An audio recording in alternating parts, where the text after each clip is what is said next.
Welcome to Crypto Chit Chat with Carmen Crypto. On today's episode, I have my family, my DBT co-owners. I have Disco, the CEO of DBT. I have Wes, who is our CTO, Chief Pyrotechnical Officer. And you guys all know me as the COO, but we're going to be hanging out here in the Chit Chat Lounge, and we're actually bringing it to you on screen. So this is our first video podcast. We thought it would be pretty fun because that's how we do. We're fully docs devs. But today we're going to be learning about Disco's journey, Wes's journey in crypto. And then we're also going to be getting all that good information for the DYOR community, do your own research token. We know that you guys are new to this space, and well, we've been here for a hot minute and we kind of know what's up, and we want to help you understand how to operate safely in this space. So first, welcome Disco, welcome Wes. Thanks for hanging out with me and coming on to the show. I appreciate that. Thanks for having us. Yeah, so this is my way to get to know you guys. And although I know, a lot of your story, Disco, Wes, I'm going to get to know your story and some of the details there. And then both of you are bringing to the table some good advice for the DYOR community through the chit chat. So let's start with you, Disco. Tell us your backstory on how you got involved in crypto. My backstory is a lot different than most. You have most people getting in the Dogecoin era of 2021 and, the hype of SafeMoon. My story dates back all the way to 2013. I got into crypto almost at its beginning when, I got tired of my union hall screwing me over and messing with my retirement, my pension, my annuity.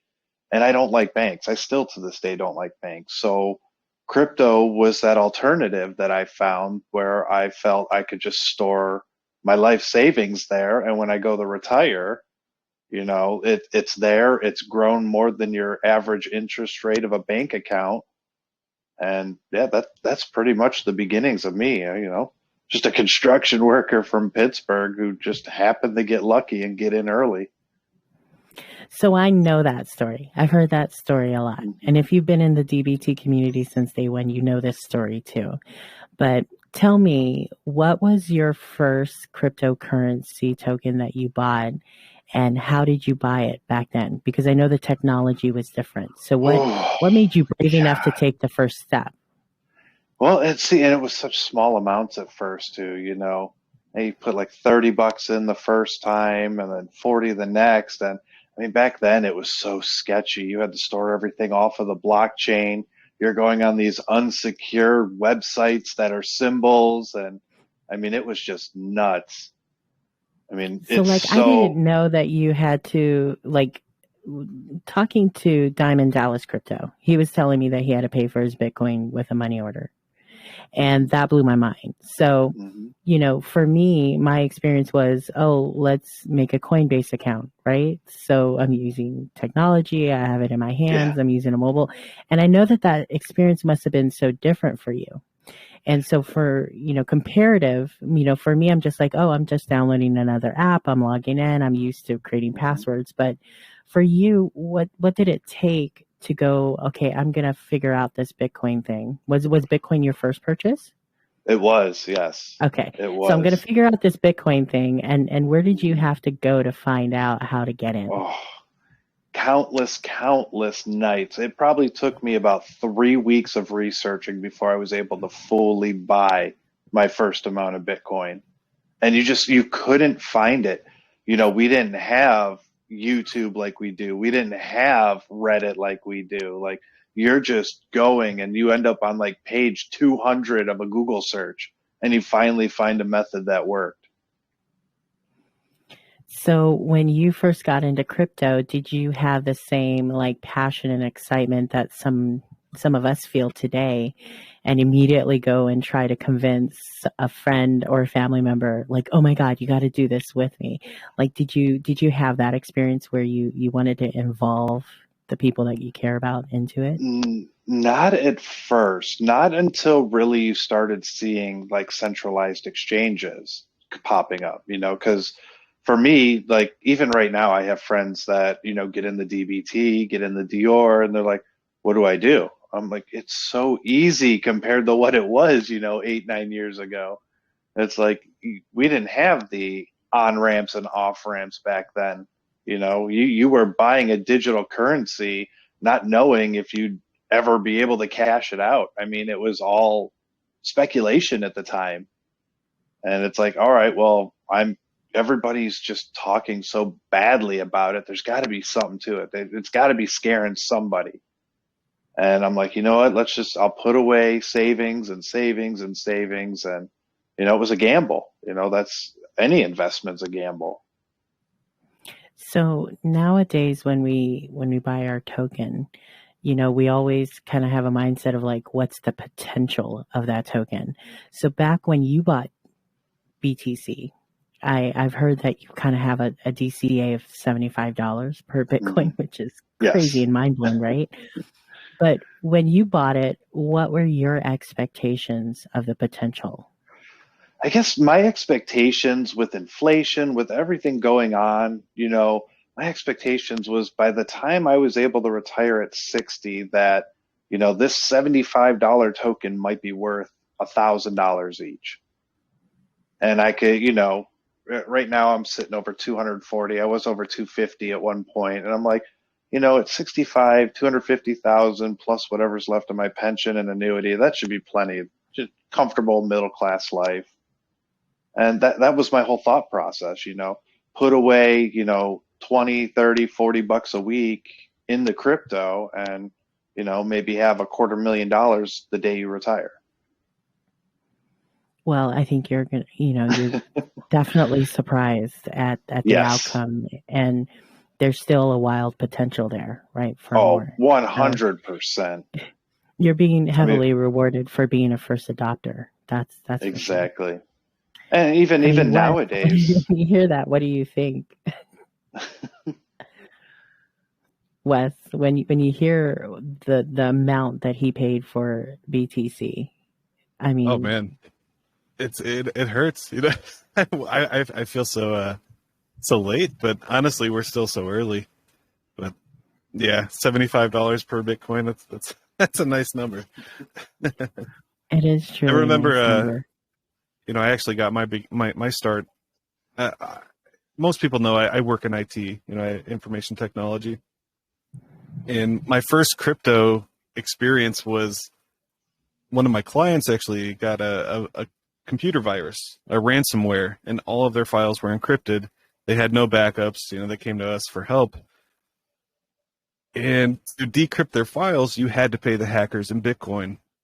So I think it was 2014 or 2015. We had to go to a little bodega in Akron. There was a Bitcoin ATM, and we bought 3 Bitcoin at $600 each. And we gave them to the hacker, and they decrypted the files. And I remember thinking at the time, like, this is such a great idea, this whole decentralized money, but $600 is way too much per token. I'm not going to be able to afford a whole token. Like, I have to pay my rent and everything. And just looking back, we would exchange Bitcoin. I had those Bitcoin in my hand at $600, $700 each. And it wasn't until January 2021 that I started buying my own crypto. So I feel so late, compared to the $75 Bitcoin that Disco is getting. But so what was the turning point for you that made you decide, okay, I'm going to set up a wallet. I'm going to learn? Because what I've known, what I found out by getting to know you, is that you kind of dove into it, and you dove in so far that you're becoming a voice for like technical analysis. And that's like a whole layer of like nerd alert. Like you went hardcore, you went deep into the rabbit hole to be able to take a look at a chart and kind of look at rhythms and find, resistance lines and buying opportunities and selling opportunities. Those are behaviors that when you take a look at just the short amount of time that you made that decision, like, how did you take the signal and say, okay, it's time for Wes to get into this and build his own portfolio? Well, it actually, the technical analysis part started before crypto for me. I went to school to learn about computers, but I actually have a business degree. I have a BBA, and I had to take finance classes. I had to take micro and macroeconomics, and some of those classes, as part of the assignment, they would give us funny money, and we'd have to play the stock market. We'd have to, learn these patterns. And I was there to learn about computers, and I never realized, so many years later, 10 years later, I'm actually applying these technical analysis ideas that I learned in college. I thought I was just taking some accounting class, but realistically, it taught me to. That was really my beginning in the technical analysis. But then in early 2021, I wanted to get back into the stock market. There's this whole buzz around AMC, GameStop. I'm a big fan of Reddit, so I'm on there reading the, Wall Street bets and seeing all these things, and I got my ass handed to me. I tried to invest like $500, and I lost almost all of it, and just making bad moves, And shortly after that, I'm like, all right, maybe the stock market's not for me, but this whole Bitcoin and crypto thing seems really interesting. So I signed up for a Coinbase account. I started DCAing into Bitcoin and Ethereum. I bought some Filecoin, and that was my first big winner. I bought like 3 Filecoin at $33 each. So I spent $100 on 3 Filecoin, and I just kind of let it sit. Before this whole Moon Boy thing kicked in with SafeMoon and everything, I let it sit for 3 months, and I just happened to come back and check it one day, and the price of Filecoin was $200 per coin. So I turned $100 into $600, and that's when I fell in love with crypto. It's like, this is a real thing. And that was in March of 2021. And then one of my buddies, he's like, check out the SafeMoon thing. It's on PancakeSwap. And then I fell down the rabbit hole of the Binance Smart Chain, all these poo coins and, SafeMoon. I got into SafeMoon, NFT art, Gamer, Bonfire, all these original Binance Smart Coins. And since then, I've just been in love with crypto. Yeah, yesterday was a wild year, and I think so many of us hopped in, right? I had hopped in right before the AMC fiasco started going down. But it was only very short. Like, it was like 2 weeks later, and then all of a sudden, we're going to see Dogecoin on Robinhood and all this kind of stuff. And I was still learning about Litecoin, and I was still learning about ADA, and, finding YouTube influencers to listen to. So I know the behaviors. We're basically, when you hop into crypto, especially at this point, you're like a baby being handed car keys. Yep. And it is kind of like gambling, once you hit on these tokens, you start to get that, that little hit of dopamine, and you won, it feels good. And it's that little itch on the palm. Exactly. Yeah. I feel lucky. Really, it's meant to be an investment. It's meant to be, something you buy and hold. But what is this whole Binance Smart Chain turned into? It really is a gamble. So your first token was Filecoin. Amongst the legendaries of, Bitcoin and Ethereum are the big names, right? Like, if you're talking to somebody who's not in crypto anymore, if they know Ethereum, oh my gosh, okay, they at least read some news, right? At least 1 or 2 articles. Yep. But so Filecoin all the way down to PSE. Now, you guys, I want to know how the two of you met, because I have a feeling that it was through Dior. But you guys were basically a team before I came onto your team, and you guys had a relationship before that. So how did you guys meet? Wes, you want it, or you want me to take it? I mean, you take it. It's the same story. we were all hanging out, in a YouTuber's Discord, and that's where we all met. The original full Dior team was there, and we were just watching this YouTuber basically play, BSC tokens.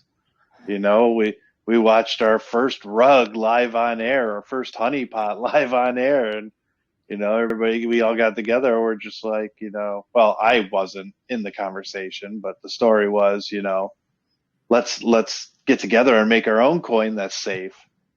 I didn't officially join Dior up until version 2, like a week after it launched, after the supply error. But I was always there from day one. It was a really strange time. All of us felt like disgusted. We all got scammed, and we want to make the space a better place. It really inspired our whole community to come together. And then we had a falling out with a YouTuber, their community, but we moved over to our own Discord. We started our own token, and it was a fun time.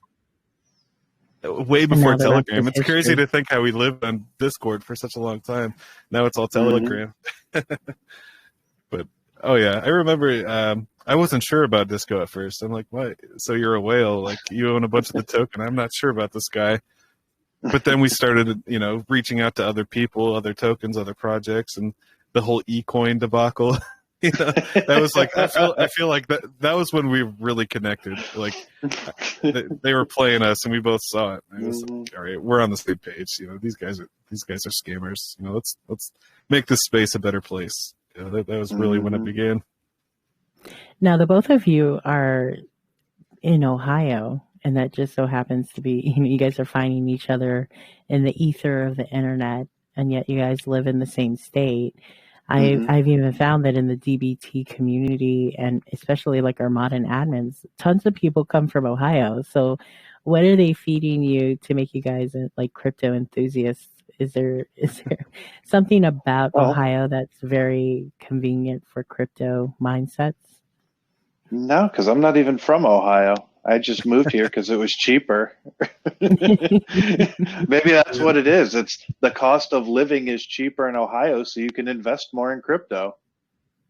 That is a good strategy. That is a fantastic strategy.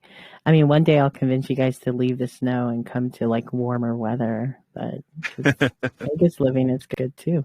It's too expensive. So you guys had already mentioned, that you guys had been in a Discord where you guys watched a rug pull and a honeypot, but one of the first experiences that anybody's going to have in crypto is experiencing the scams, right? And so for the DYOR community, part of the mission for DYOR is to educate, equip, and empower so that people can be a little bit more aware of avoiding those. But we've all gone through them, right? And it's our hope that people don't have to experience that, but it's going to happen. When you think back on your crypto journey, can you remember a most memorable scam that you guys experienced? And what was that experience like? I mean, for me, it would definitely have to be NFT Moon. That was the original one. That's the original. Mm-hmm. Yep. I've been scammed so many times. You tell me what kind of scam, I'll tell you about it. I've been scammed on honeypots, rug pools, liquidity pools. I've been scammed on NFTs where you buy the NFT, you mint it, and then a week later the server's down, so it's just there's no picture anymore. It's just a blank NFT. I've had one of those. It's a scammy space for sure. The one that really sticks out to me is definitely NFT Moon. But there's also, I remember the pump and dumps. Like there was a time where we really treated it like gambling, and everyone would get together at like 2:00 and we say, all right, the pump group is going to release this information. You put your money in, everybody pumps up the token, and then it just dumps on you. And I don't think I've ever made money doing that. Like there was never a time where, I tried to get in the pump and dump and it worked. There's always I saw those groups too. That's the thing too, is after a while we started to realize the YouTuber we were watching was doing it to us. Exactly. There's so many scams out there, so many shitty people, Yeah, I've talked about it on the show here before, that there's like different layers of veils that kind of come off as you get more tenured in the space. So the first is understanding that the marketing strategies of tokens are not always authentic, and they can actually be more dazzling the more it is a scam. Like they have the money to put into the marketing to really dazzle you and attract the people to the project, and then little do you know, 2 minutes after launch, nobody can sell anything, right? When you take a look back and you realize that influencers, Twitter, marketing and everything can be inauthentic, what becomes some of the non-negotiables for you when you're taking a look at tokens? Because you can be in your blue chips on the exchanges, which tend to be, a safer bet. But when you're in the BSC, you want to be the first. You want to be able to leverage the fact that projects are born in this space. So when you guys look at projects in the BSC, what is it that you're looking for? Wes, we can start with you. Sure. I mean, there's a few very simple things, the highest holder percentages. I don't want to be in a project where there's unlocked wallets holding 20, 30% that can just dump on everybody. And also the liquidity pool, how is their liquidity ratio? How much BNB do they actually have in their contract compared to their market cap? And then just the basic functions in the contract itself. Is there a lock function? Is there functions to honeypot it? Is it generally safe? I mean, we can get really technical if you want, but those are basically if I see there's huge holders and I see there's no liquidity, those are huge red flags for me. Mm-hmm. So it's always like a learning portion of this segment when we do this. So, you take a look at the contract, right? But for new crypto investors, I found myself not being able to read a contract, and to this day, I still don't, right? And so I have an experience where I was the face of a token, and I was, kind of like marketing it as rug proof, and little did I know the contract was totally ruggable, and it in fact did, right? So for the listeners here, there's some tools out here that allow you to enter a contract number and get like a general assessment. Is there one that you recommend that people who don't know how to read a contract can rely on for some general like red flags? Yep. Oh, there's two big ones. Two tools that I use religiously when I'm looking at BSC tokens. Token Sniffer, which gives you a bunch of different metrics about the token. It'll tell you if there's no locked liquidity. It'll tell you if there's uneven holders, huge holder percentages. And the other one is honeypot.is. It's very simple. It'll tell you if it's a honeypot, if they can lock the contract, and it also tells you the tax. So you can see if there's 10, 15, 20% tax in and out. So Token Sniffer and honeypot.is. Those are the two I use. And the third Awesome. one that I use on top of that is BSCcheck.eu. Yep. That gives you good information about the liquidity. It'll show you the top holders, where the liquidity is locked, if it's locked. Mm-hmm. BSCheck.eu. That's a good one too. Yeah, and I think it's also a good point to not just highlight those good tools to use if you can't read a contract, but to also mention that make sure you're getting the right contract. So yes. Where are some of the safest places to validate that you're actually getting the right contract for a project that's launching? Project's website, project's pinned messages, don't just grab a random. Go ahead. Some form of official communication, right. The website especially. Even in Telegram, you have to be careful because, those bots come in, their name will be the contract and they get banned immediately, but still there's just that fake contract address there. And, there's some poor guy that clicks on it. He's like, oh, it's open early, I can get in. And then, then they get rugged and they bought the wrong contract. So it's definitely the official communication channels are what you want to watch for. Yeah, I usually check to see if like pinned messages have the contract address, the website. Sometimes you might find them on Twitter too from the official pages, because even if you type in contract into a Telegram group, somebody can pose as Rose. Like they can change their profile to look like Rose, and you think you're getting a response, and then you're copy and pasting that contract, and then oh no, right? And then when you come back. If they have like the price button that loaded in where you do the /, that's always a good way as well. Yeah, going to the charts, right? Because I like to use PooCoin a lot to take a look at like the holders and the contract and like take a look at the wallets that are there too. So I find it the easiest because I just like once you learn one path and I can get to where I go, that's just where I go now. I'm not so like confident at just going straight to BSC and starting to read things. In fact, I love that you guys are on my team because you guys are so technical that I can just stay focused on what I need to do. And so I often reach out for personal crypto questions to you guys. I'm like, hey, how much of this token did I buy way back when? I can't find it. I don't know. It's not added to my wallet anymore. There's 3 in your wallet. Which one? Right. You guys have like come to my rescue for those things. But that also like lets me know that the work that you did, Wes, to operate in this space, to get to where you are in terms of your knowledge and the things that you've learned. You've had to have gone through so many experiences, because it's not just like a course out there, right? That's the whole point of Dior, is to help build that education, because until this happens, we're kind of all out there in the ether of the internet, figuring out who to trust in terms of the content, right? And sometimes you trust somebody and it turns out to be a bad thing. Then you learn your lesson and you just get better. So when you guys think about like the future of crypto, what are some of the things that excite you? Like, what are the possibilities out there that really get you pumped up? For me, it's just mass adoption. Right now we're sitting at just a hair, what is it, like 4 to 7% of the world? I mean, sitting at what, 1.7, $1.8 trillion market cap. I mean, in comparison to like any stock exchange, I mean, they're 40 to 50x higher than that per exchange around the world.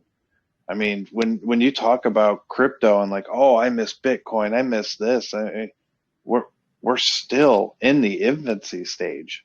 There's still so much room to grow. I mean, if you talk about another 40x on the market, you're talking $150,000 Bitcoin. You're talking $80,000, $90,000 Ethereum. It's just, the potential's there. Mass adoption is what we need in crypto. So what do you think is going to be the benefit to the masses for them adopting crypto? What are some of like the user experiences that should convince them to turn to crypto? Well, like, for example, like, when I was working construction, I had friends that were down from Honduras and Mexico, and, every week they get their paycheck and they're like, oh, I gotta go send a money order down, or I gotta do this. Like, you could just, right here, it costs 10 cents and you send the money down to your family. You're not reliant on paying, $15, $20 for international transfers. Like, it's just right there at your fingertips. They could go to an ATM, they could go to a store eventually and just pay with Bitcoin, pay with XRP, pay with Ethereum, pay with Dogecoin. That's what I envision, where like paper money's just nothing. Like, everything's your phone. You scan your QR code for your wallet at the register and you paid. And I think I really want to one of the piggyback off reasons why that. you're like an XRP fan, right? Yes. So what do you Yeah. think, Wes? So that's exactly how I feel. And I'm going to get really outlandish here. We're talking about the future of crypto and, what crypto could be. And right now, the banks run the world. The fractionalized banking system. They lend you money and they take your money and then they lend that out, and it's a mess. What crypto does is it allows people to be unbanked. They're their own bank. You control your own finances. If you want to put it in a yield farm and earn dividends or return on it, you can do that with your own wallet. You don't need a bank to do that. What we're seeing in Ukraine and Russia right now, with these monetary sanctions and these, the banks are becoming useless. You see like the ruble, and even in Turkey, the Turkish, currency it's crashing. It's so overinflated, and things are going down. What really could happen is the Great Reset. This could be the catalyst for the Great Reset. If we can do away with banks and we can manage our own money and become independent, crypto could be used as that. You don't need a bank. Banks will no longer run the world. People will run the world. It's definitely a possibility in the future of crypto. It's something I look into. It's almost like a conspiracy theory, but the Great Reset is a fascinating concept. Well, there are definitely institutions that are making money by handling our money for us. And it's to no benefit of us, right? We're not getting It's the any of that. American dream scam. That's all that is. One of the things I hate about banks, it's like, well, a bank can't make money off money, so let's create the American dream. Own your own home, So then we're lending you money for a product, making money on that product, and then re-lending out your money. That's all it is. It's just a bank is a giant salesman of houses. It's not like the 1800s where you picked a plot of land and you're like, I'm going to build my house here. No, I mean, you have these massive populated communities, and who built all these houses? The banks, you know? The buying power of the dollar continues to decrease. It's since the early 1900s. It's just Mm-hmm. continues to inflate. They continue to print money, becomes worth less and less, and you can't do anything with it. You can't send it across the world. It's slow. It's not crypto. Crypto is the future for sure. Right. And, when you talk about, the US dollar, which used to be backed by gold and silver, how much gold and silver did we acquire in 2021 when, we printed 40% of our circulating supply in history? Yep. Where's all the gold and silver to back it? Otherwise, it's just paper. Yeah. Now they say it. The U.S. dollar is backed by the military. It's not backed by gold or silver. It's backed by the U.S. military. But the military is backed by the dollar. Are they like trying to inception us? Yeah, exactly. Exactly. It doesn't make sense. It No, doesn't not make at all. sense. We're due for a great reset. Well, I think like when you operate in this space and you do realize that there's an opportunity to gain financial wealth and like hit some of your own personal financial goals by leveraging the power of the blockchain, then people kind of start to dig deeper and understand like, okay, what else is there, right? And so you expand out from just owning a token on an exchange to owning a token on like your Trust Wallet and MetaMask, and then you take the step to find out yield farming and staking and like other ways, right? It's kind of like a young adult figuring out you got a bank account, you have a checkings, you have a savings, you have a debit card, and you can save this way. And now you can go into stocks. But there are still people that I meet who just say, it's not real. It's not real money, right? And I'm like, well, I pay some bills with this, so it is real, number one. Mm-hmm. But the concept of digital money and the fact that we have tokens and that they're trying to figure out the similarities between when you take a look at the stock market and you see companies like Tesla and Google and Apple, to their mindset, they understand that, yes, when I put my money into the stock market, I'm helping a business. And I don't think that translates, in terms of some like common sense to take that understanding and plug it into the crypto mindset. Some people still see this as it's just, computer stuff and it's just digital. And, this is people throwing money into something that's going to end up being nothing.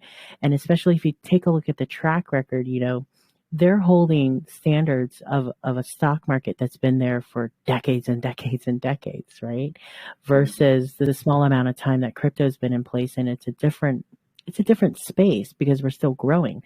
So yes, it's like the .com era where, you haven't found Google yet. You're still in your Netscapes and your AOLs, right? With the little CD, right, from the magazine. 500 free hours. Right. So, but generally people just say this isn't real. And so like, even when I speak to them and I say, I'm a part of a token, we have a real utility, people are investing in it, they go, it still doesn't make sense. Like you don't have a place, a business. And I'm like, it is. But then So the thing how do too you that's guys like crazy wrap around about those it. kind of mindsets? Well, the thing that's crazy about it too is we're already there. We're in the era of digital banking. Everybody has their cards that they tap. They pay all their bills right from their phone. What's the difference from crypto? Your balance is in a wallet instead of a banking app. It's the same thing, except big banking institutions can't charge you for holding your crypto there. They can't charge you for overdrafting because you can never overdraft. They can't charge outrageous, transfer fees.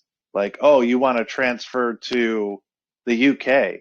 You know, I mean, even on PayPal, something like PayPal is cheaper than a money I just today to pay Janine for the vouchers.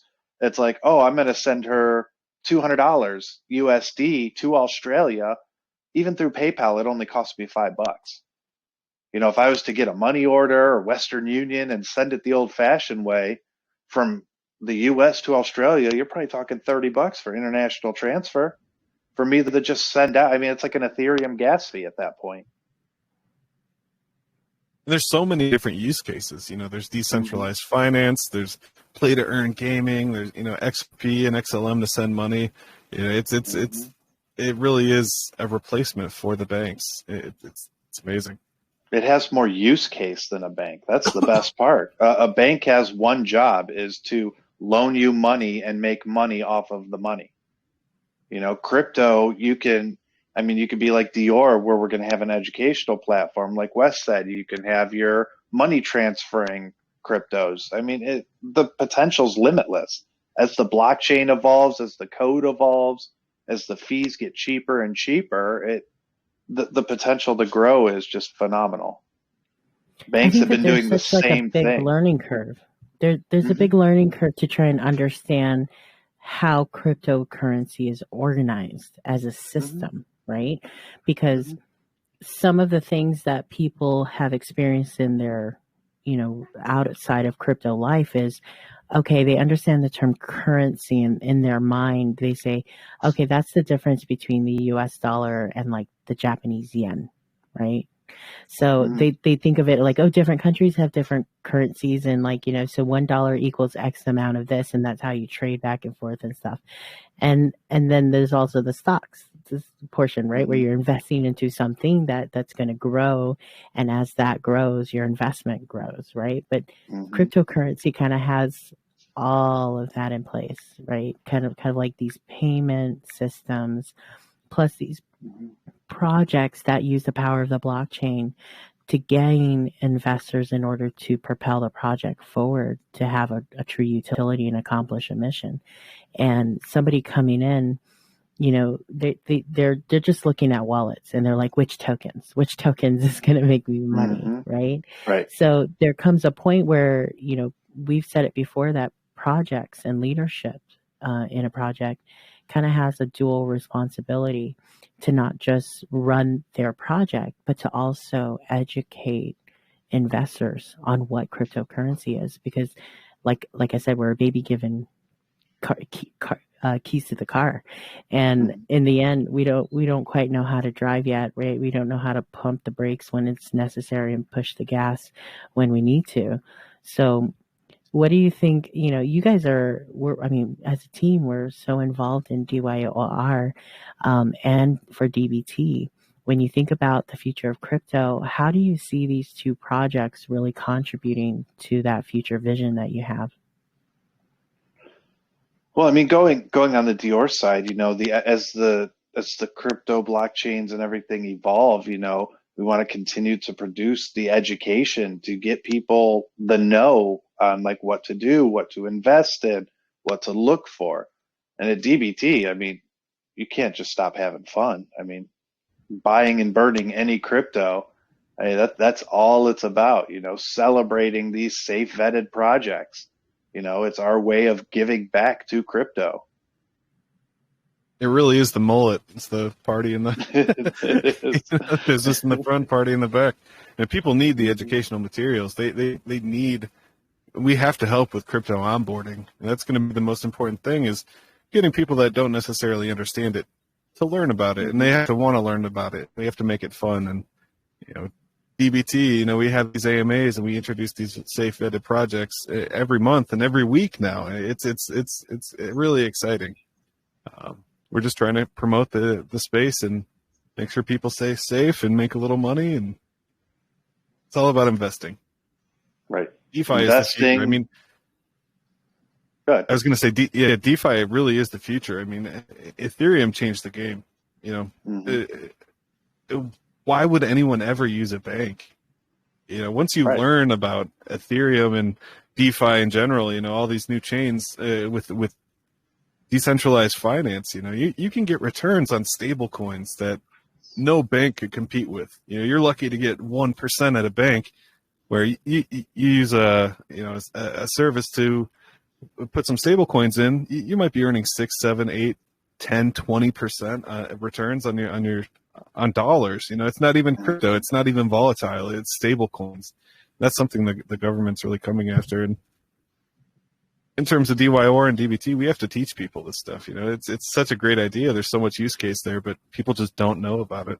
So. Well, and that's the thing. Like 2021 has really spoiled a lot of people.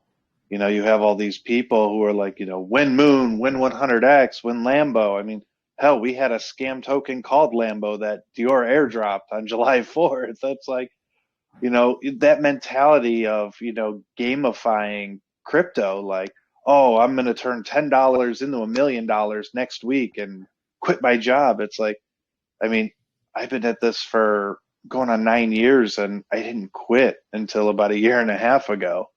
Like it's an investment. It's not a game.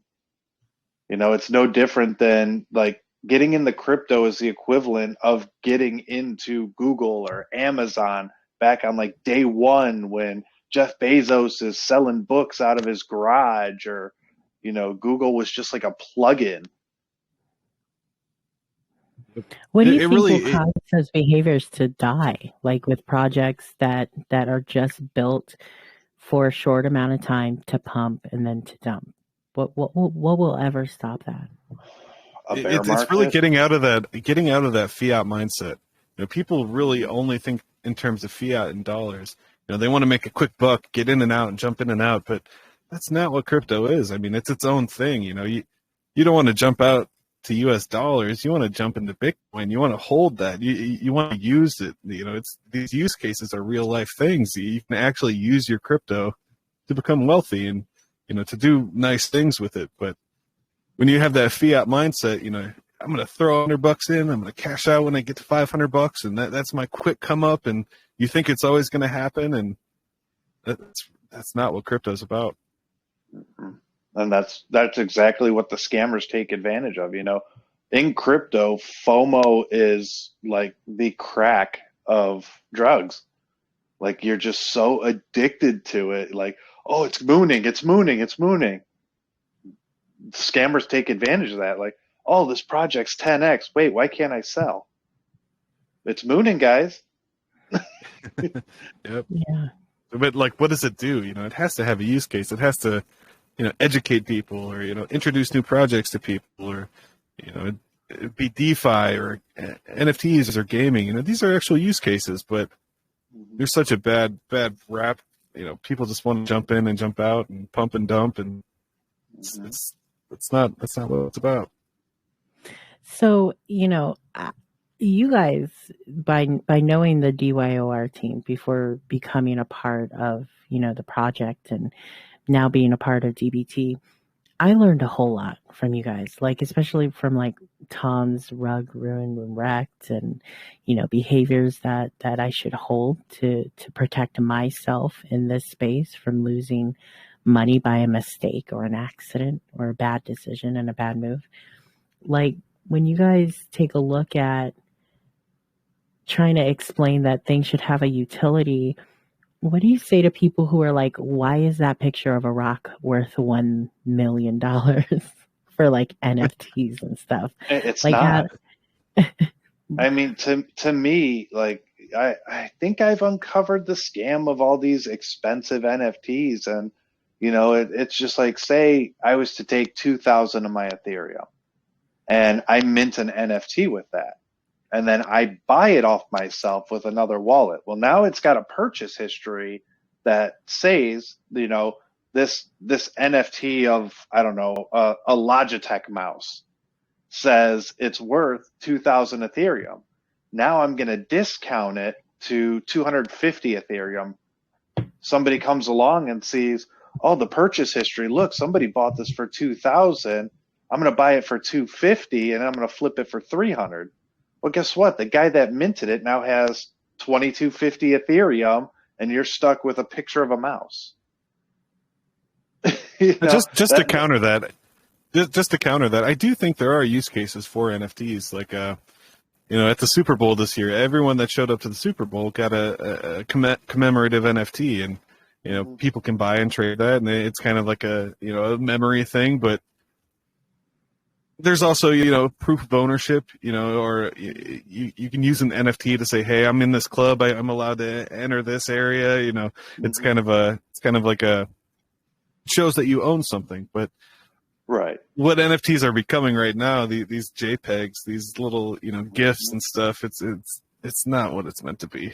Right, and that's what I was getting at when she said the picture of the rock. It's like, well, if I take a picture of this mouse and buy it from myself, it states that it's worth that. Yep. When you get in the use cases, take DBT for example. We're going to be doing trading cards. Well, what's going to follow with trading cards could be a mobile play the earn game where, hey, your NFT could be like a specialized item in the game, or we could sell a limited run of 50 NFTs, and guess what? That's an all-inclusive trip, paid for, hotel, food, everything, to a live buy and burn event. That's a real use case. Now, if I'm buying a picture of a rock or an 8-bit character or even like a South Park character, like, where's the use case? I mean, it's the same stock image, and the only thing that makes it rare is if it's got glasses, if it's got a cigar, there's just no use case in it. I mean, Gary Vee once said that, NFTs are cool, but they're really a proof of concept, right? That, like, what gets me excited about NFTs is, tickets to shows, so you can't scalp them anymore, right? Mm-hmm. Tickets on planes, maybe to add additional security measures, right? Movies and music, so that artists have more control over, their content. Like NFTs definitely, utilizing the power of the blockchain in order to show ownership and authenticity. Even from, my retail career, I got really excited at the thought that like diamond certifications could be also NFTs, right? Because when it comes down to the value of things, of course, getting something assessed and having that be something that you can authenticate and validate becomes really important. But right now we're still in this space where there's people aping into collections that people have built on their iPad. And I appreciate artists, but do I think that these things should be going for tens of thousands of dollars? These behaviors aren't necessarily helping. And I find that I honestly feel like these are the things that distract and pull money away from funneling into good projects that do truly have good utilities. But unfortunately, projects that are really great and have the check off some of the really, good list of things that they should have, docs teams, real utility, a solid contract, they're building transparency and trust with the community. Those don't just seem so dazzling to people who are like, oh, I'm going to flip this turtle with wings into $10,000, and I think I got a purple one. It's like, an 8-bit type of turtle. So, so I know that we're just going to have to power through, the behaviors, but I also think that it has to do with the way that we have been brought up with the fiat and the banking system and the lack of education that happens with youth, right? Becoming and transitioning into adults, and it being a family responsibility to teach people how to manage money becomes an issue. And when you are in 100% control over it, right? Because I think that we still have instilled values in the way that our parents managed money through the banks, that, if you have the money in the bank, you have a savings, you have a checking, you go to a job and you have a 401k. But then in crypto, it's all you. It's every move, every transfer, every buy, every sell is your decision, and you have to be empowered to do it. And sometimes people really just roll with, what are you doing? What are you doing, right? Because we don't have parents that can teach us about crypto. And a lot of people that are getting into it are brave and they're first movers and first adopters. So we do have to kind of you end up with these groups of people who hype each other up, and say, this is the next thing. And then you were speaking, earlier about pump and dumps. Like these groups actually exist where they come together as a community and they can roll, 100 deep or so, and they will go in and purposely impact a chart only to dump on it. And it's like those people are walking away so selfish with like gains. And what have they done to that token? They may have just like looked at it and said, okay, like Marble Run last night with our community, pick a number from 1 to 59 and we'll go with that course on the list. Like they could just be looking down the list of tokens on a charting, website and just say, okay, somebody, let's pick a token and let's go in there and wreck it, and one of those people in that group are going to be left as the last person who sold, right? And so they're also hurting their own community of people because they're fighting against each other for who's got in first and who's going to sell first, right? Mm-hmm. Who's going to buy first and sell first. Those are the winners in that community. And it just wildly, kind of blows my mind that these things are going to be things that are part of our story, your story, my story. And we're going to have to figure out, where does this go to? So when we think about the entire population coming to a higher percentage of adoption for crypto, what do you think is going to be the thing that really kills the banks? Is it just people taking the fiat out? Do you think that only until more retail stores and real estate not real estate banks, but banks that will accept crypto as payment for houses and cars and stuff like that, until we can actually pay for everyday life things in crypto? Do you think that that's the tipping where mass adoption becomes it? I mean, the tipping point for me, it has to do with Swift, and how these banks are transferring money. If all banks just eliminated that platform, think of how much money they could be saving. And by them saving money, they could pass down the people.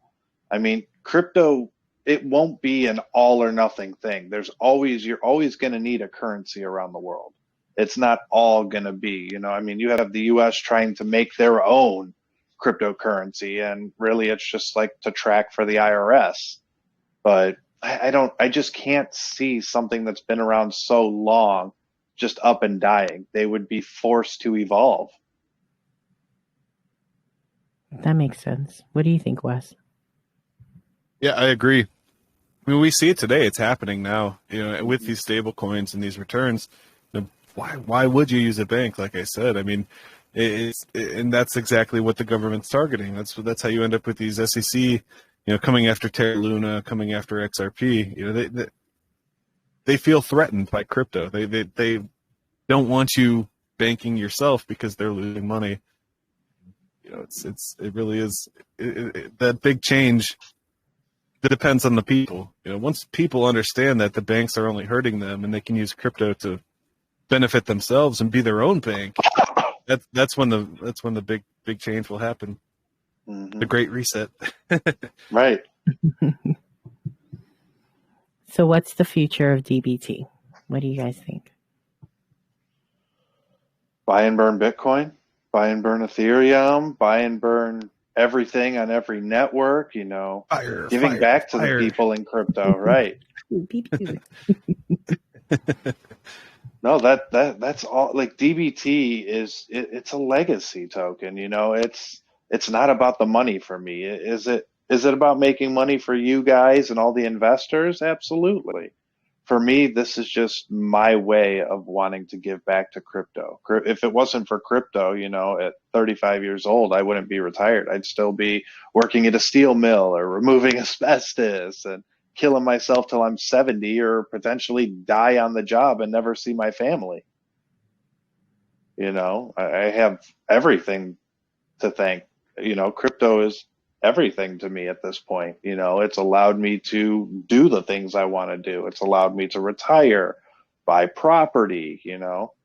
It truly is the future. And all I keep saying to people is it's not too late. There's still so much room to grow. Yeah, I feel like when I think about my financial goals and I say, okay, I want to be I want to be a millionaire by this date, this year, right?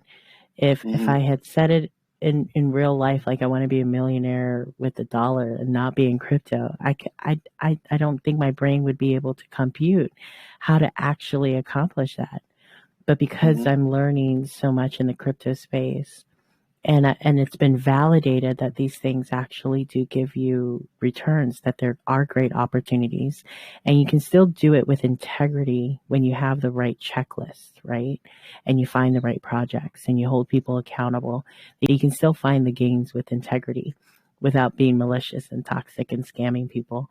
I I'm like 100% valuing the time that I took to even take the chance and the bravery to get into this space.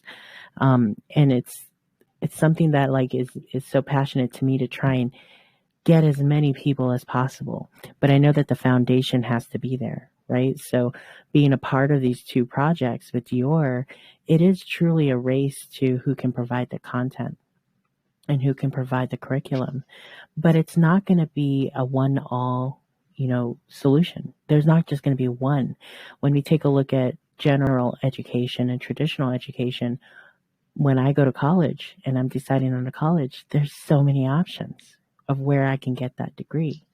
And so I think crypto is going to work in the same sense. And so Dior will speak to a certain audience and we will be able to accomplish it.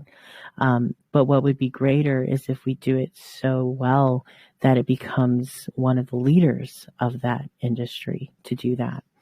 And then once you do equip people with the understanding of what crypto is, how to operate and how to leverage the power of the blockchain in order to achieve your financial goals, then it becomes, okay, let's take a look at the rest of the ecosystem. And then you find something fun like DBT, right? Which, our goal is to really have the most diverse community.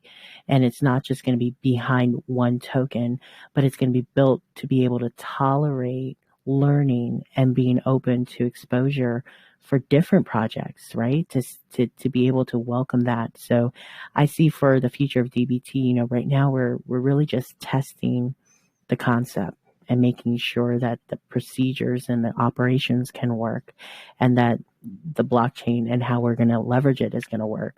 But in the future, I see it being that amazing community that, you could be a DBT fan, but in all honesty, you're here because you love crypto. You want to find what's new.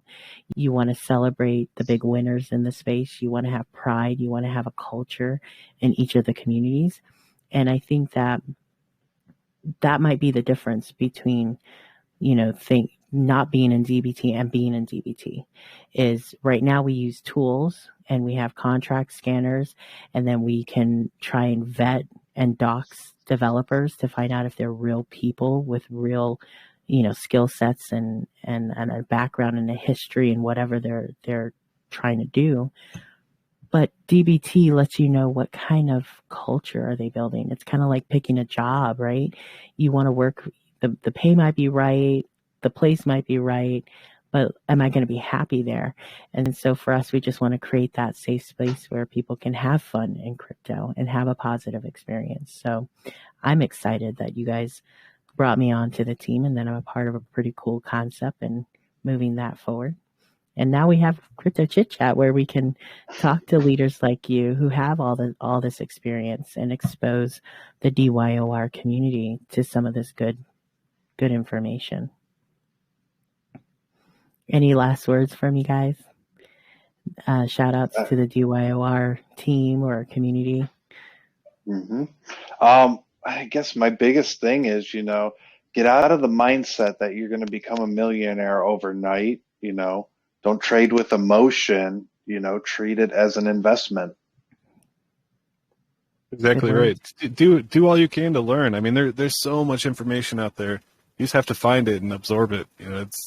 If you're interested in technical analysis or blockchains, there's a need for Solidity developers. There's so many different avenues that crypto could impact your life. Not just making money, but actually utilizing these skills and these tools that we have. So hopefully that comes to light with DYOR and DBT. I mean, there could be a time in the next 5 to 10 years where, You take your skills of BSC and being able to read the blockchain, all the wallets, following the tracks of money. I mean, at some point that could probably land somebody a government job. Just something as simple as clicking and following the trail. That's very true. Well, I want to thank both of you for spending the time on this new concept. I mean, Wes, you are in space. I'm in space. So if you could grab us some like Jack in the Box or Chick-fil-A and send it our way, we probably need some Earth food at this point. I'm in mission control. Oh, okay, cool. Houston. Or we're going to bring Houston to Ohio for you. But always a pleasure hanging out with you guys. And I hope that the DYOR community, they've heard your story before Disco, but I think we heard a lot more. And for Wes, like, who's Wes? We needed to know. So where's Wes? I'm always blown away by... Yeah, I'm always blown away by your TA and the information that you have. And I think I was most blown away knowing that you and I had similar start times in crypto. So I'm not worthy. I still have so much to learn. But thank you to the both of you, too, for answering all of my personal crypto questions. I'm lucky at that. But here's one thing that the DYOR community needs to know. You guys can ask them the same things, too. This entire team is completely accessible. Wes goes on camera with Tom, multiple times in the week where you guys can join that VC or get on YouTube and speak directly to him to ask him the questions that Crypto Carmen would totally ask. And then Disco does the same too. Then you can always hang out with us at DBT because we do our huddles 3 times a week. So definitely check out dyor.pro and discoburntoken.com to find out how you guys can hang out with us and chill out with us as crypto grows and win Lambo. Yep. Not in Ohio. Never in Ohio. Lambos aren't good in Ram. Cybertruck. Well, thank you guys so much. We'll see you next time. Thank you.